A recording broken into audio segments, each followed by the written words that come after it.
welcome to Planet IX Open Talks. Now, each week, Planet IX is releasing episodes on the features of Planet IX, the platform, and the beta version that we just released for early adopter players and networks who have been selected to take part of the beta phase. So once again, a warm welcome to all of our viewers and, of course, all of our players. I'm Sabinia, and I'm the host of these episodes. And in addition to that, I also lead the sustainability and impact strategies for Planet IX. Now, today we have an interesting agenda around the mechanics of the game and also around the game assets like packages, drop zones, picks, tiers, and collections. And to talk more about this, I say warm welcome to the creative director of Planet IX, a familiar face already. Welcome, Philip. Thank you so much. So we're back here. We've got a lot to cover today, so let's start right away. Okay, let's start with packages. Yes. Tell us about that. Mixed packages. Mixed packages contain a combination of picks of different tiers and different types combined into one package. And these combination change according to the size of the package, or how does it work?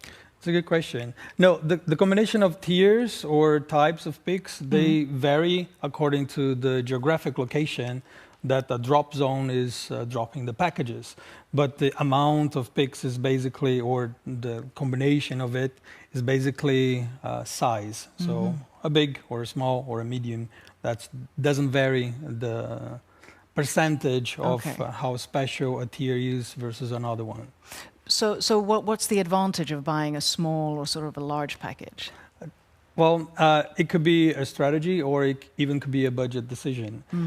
Like if you buy a really big pack in an area or a drop zone that you're really interested in, like building up your game or a collection, that's the way to go.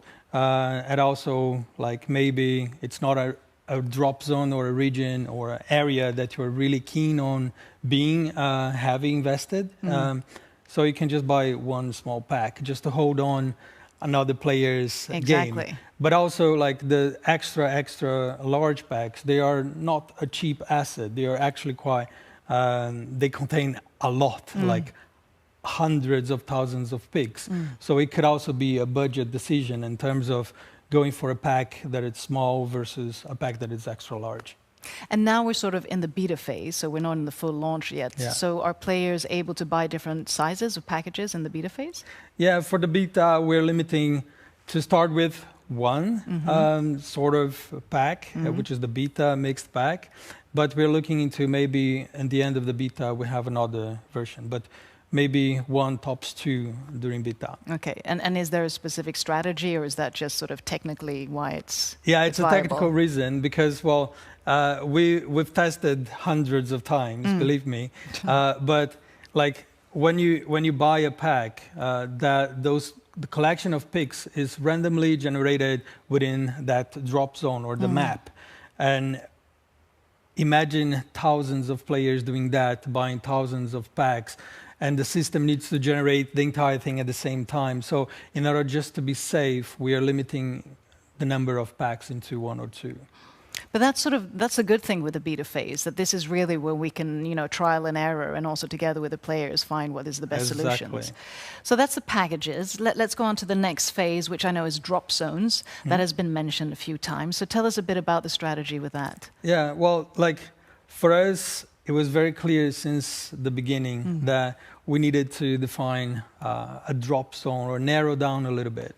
Imagine the entire planet. It's like, for us, when we divided the entire planet into picks, 10 by 10 kind of square meters, it gives us close to 1.5, 1.6 trillion lots of land or picks. So if the entire planet was open to begin with, it would create, well, zero almost interactivity amongst players.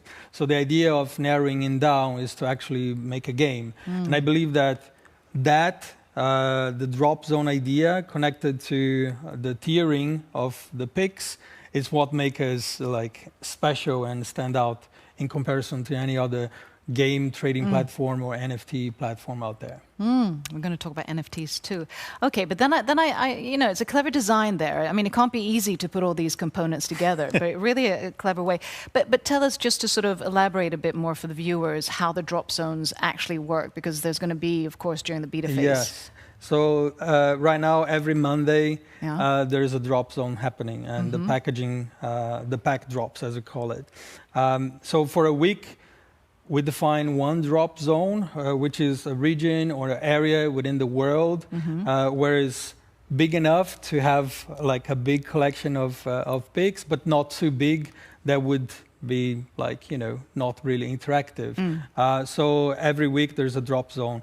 If you miss a drop zone, or either you're going to have to go into the marketplace and try to negotiate your way through, like buy from other players, or you're going to have to wait until the game goes back into that drop zone later on. Okay, I get it. So is there anything more about the drop zones that you'd like to add? Well, like I would say, if you want to build a collection of pics, you should actually build a collection of pics. That's the entire purpose of the game.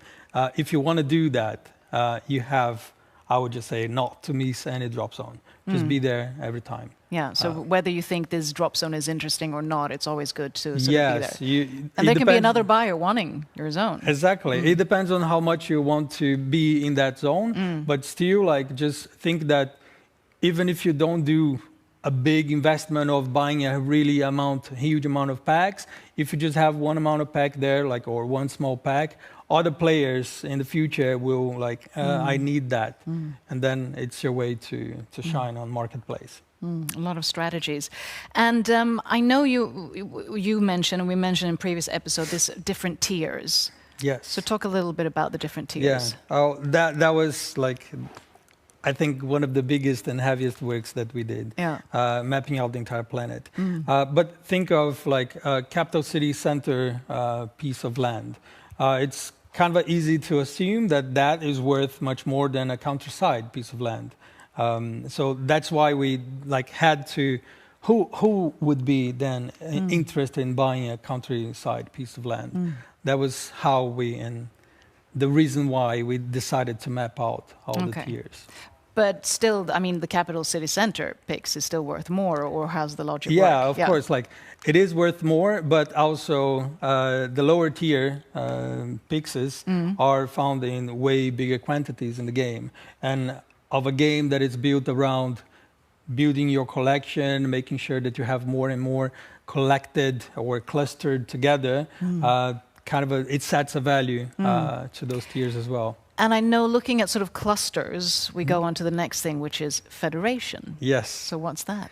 Well, like you start with the picks, and based on the amount of picks or clusters that you have all combined together that belongs to the same player, is the same collection, it turns into something else. So you start with picks and go all the way to a federation, as you said. And in order for a player to unlock a federation, you maybe need like some dozens of millions of picks all combined together in that collection. Wow, that is a gigantic, I mean, amassed amounts of picks. It's true. So is that what people should be aiming for, to sort of, the federation is the goal? Well, it depends on the strategy that you want to set as a player. I would say dozens of millions of picks all combined together is something that we're not foreseeing happening this year just yet. I think this is something that will happen next year. Just have in mind that the game is built around people collecting and making clusters of picks. So it's not something that is going to happen like this. It might take a while, but in the way that we think about the end game is that those picks or those federation collections, they would then turn into an NFT. And NFTs we're going to talk about in other episodes as well. I mean, there's quite a lot to digest, but it really is an easy game in one sense, but it has a complexity to it, which is, of course, a good thing. Yes. Anything else you'd like to add before we wrap out this episode? Well, I would just say we are very ambitious. We have a lot of goals and a lot of like very clear objectives up ahead. We're doing a lot of stuff, and I think the more the game grows, players will also grow together with the game, like in terms of their in-game currency, in terms of what we're actually contributing and bringing back to the planet with the sustainability. You know more than I do, actually, on that sense. So yeah, like stay tuned. Don't miss out. Definitely, and that's what's so cool about the game. It's not only playing a game, it's actually being able to contribute to the planet in the real world, which is amazing. Thank you for all the work that you're doing, Philippe, and the whole team with Planet IX. And do join us next week, because then we'll be talking more about Planet IX support and also Planet IX community. So thank you for watching this time. Stay tuned.